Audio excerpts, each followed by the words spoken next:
Hello and welcome to this month's reading journal video. I'm only slightly late this month, but that is because I was away for work. I also managed to read slightly more than January, but I'm definitely still behind on my reading goal, only just hitting 10 read for the year so far. Excitingly though, I got to add the release date for ACOTAR 6 to my release radar, despite the fact that I've only read ACOTAR 1 so far, but ACOMAF is on my TBR for March. I also finally read one book from my 26 in 2026, but I really need to start reading more per month if I don't want to be reading them all in November and December like I did in 2025. I'm feeling happy with my decision on how I decided to colour my bookshelf tracker. It's already looking much more interesting than last year's, even with only one shelf complete so far. February was a good month for my reading tracker, catching up on 3 series and completing 3 more. However, I realised I never put Snow Globe or Bride series on this tracker, so they weren't marked off. I did also forget to mark where my February books end on my books read spread, so I'm just flipping back and doing that before I forget. I got to add a country to my Read Around the World spread for the first time this year, thanks to Ali Hazelwood. Even though I read Bride last year, I didn't realise at the time that she was Italian, so didn't mark it off in last year's spread. I have a lot less brown on my pages in pixels this month, but I'm hoping in March I get even more high colour scattering, although it is currently the second week of March and I've only just finished my first book, but it was a long one. I also marked 3 tropes off my bingo: Fated Mates, Why Choose and Found Family. This is definitely the easiest yearly tracker for me to complete naturally. 5 of my 6 books this month could be used for the alphabet challenge, which is very satisfying to watch coming together with this new cover layout I've done this year.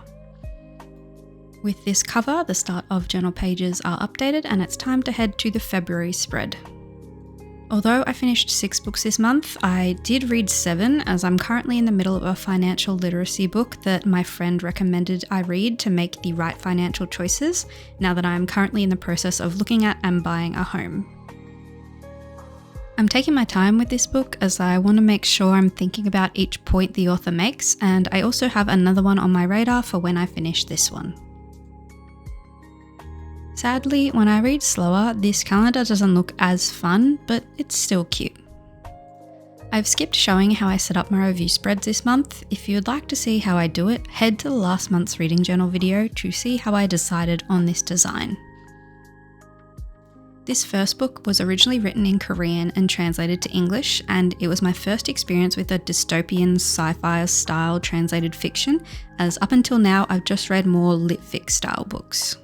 I really enjoyed book 1 when I read it, and so was excited when the English edition of book 2 was released and I got to continue the story. There is little I can say as it is a sequel, but this is a world in perpetual ice age that people have to live in, except for one climate-controlled snow globe where the rich can live, but only if they act in reality shows for the rest of the country to watch. I gave it a 4.25 stars. Then I read book 2 of The Elder's Curses by Cassandra Clare and Wesley Chu, The Lost Book of the White, which I somehow spelt with 3 O's in book. This is a series in the Shadowhunter universe that follows Alec and Magnus from the Mortal Instruments, and book 2 has a time jump where they are now more of a stable couple. The gang once again have to go on an adventure to save the world, and I enjoyed being back in this universe, especially as they have matured. 4 stars. Next was Mate, book 2 in Ali Hazelwood's Bride series. This book follows the FMC and MMC's best friends, which I don't think is a spoiler given the name of the book, but they are mates, but they can't give in to the urge to be with each other.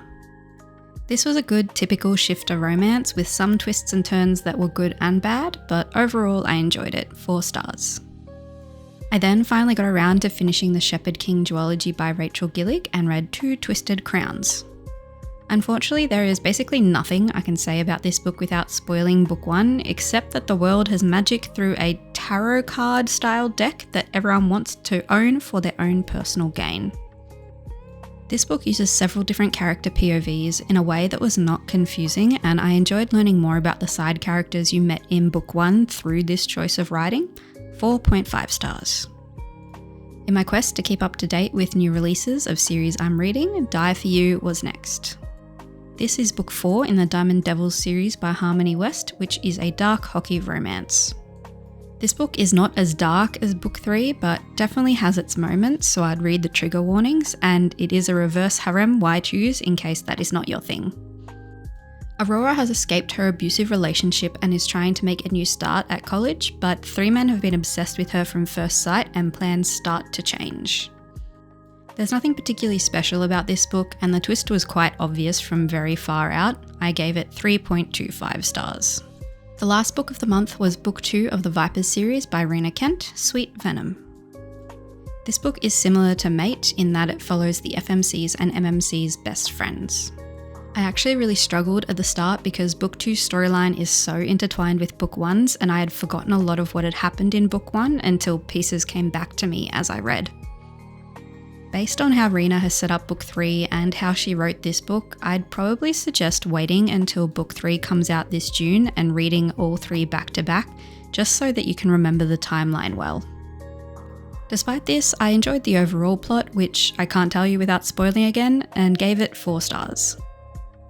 While I've been yapping about that book, I have been setting up the monthly stats page by copying my January setup, as I'm enjoying how that functions and looks at the moment. In February, I read 6 books, 2,464 pages. My average rating was 4 stars. I read 6 of the 7 books on my TBR. The average length of books was 410 pages, and my average time to read was 5.8 days. My favourite book of the month was 2 Twisted Crowns by Rachel Gillick, giving it a 4.5 star rating. I had 3 4-star reads and 1 each of 4.25, 4.5 and 3.25 reads, and I read 4 physical books and 2 on my Kindle. Lastly, using both primary and secondary genres, I read 2 young adult books, 1 science fiction, 3 fantasies, and 4 romances.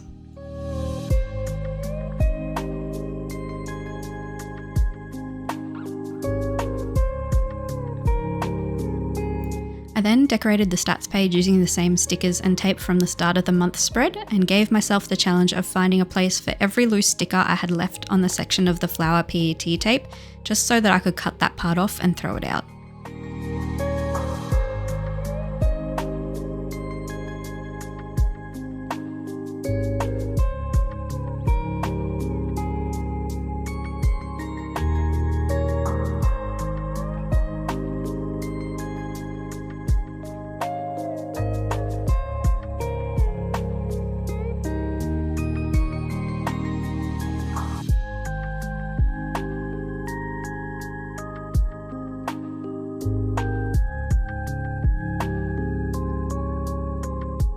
Now that February is complete, let's move on to setting up March.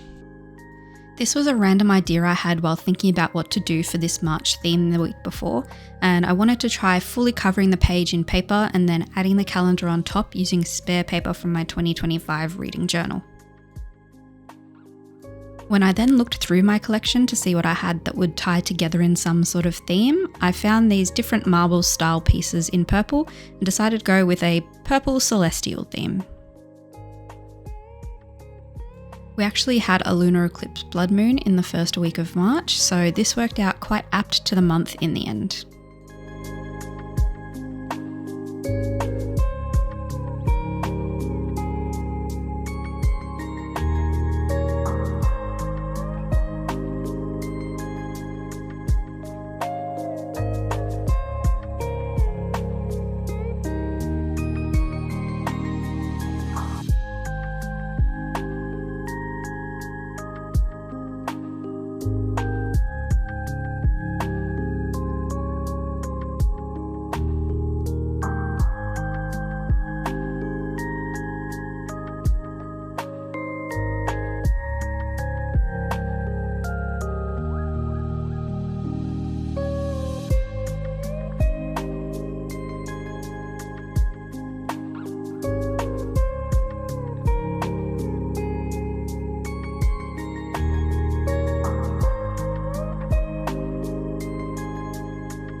this font that was default on Microsoft Word that gave me a sort of celestial outer space vibe, and it was also really easy to cut out and have as little white blank spaces on it as possible to meld into the design better. I then spent a very, very long time, which I have heavily edited down, cutting out calendar shapes, realizing that it was slightly too big to do my original plan, and then moving little squares all around the page to try and find a layout that I liked.